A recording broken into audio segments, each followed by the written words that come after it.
Network News.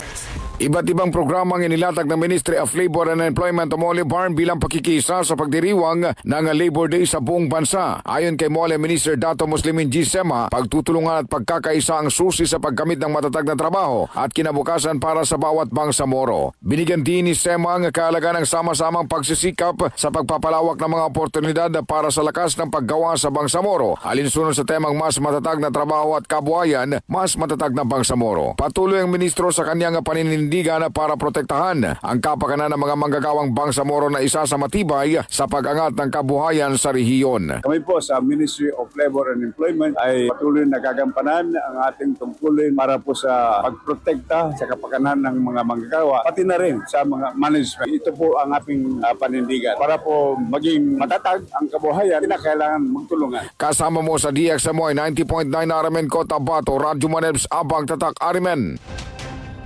RMN Network News.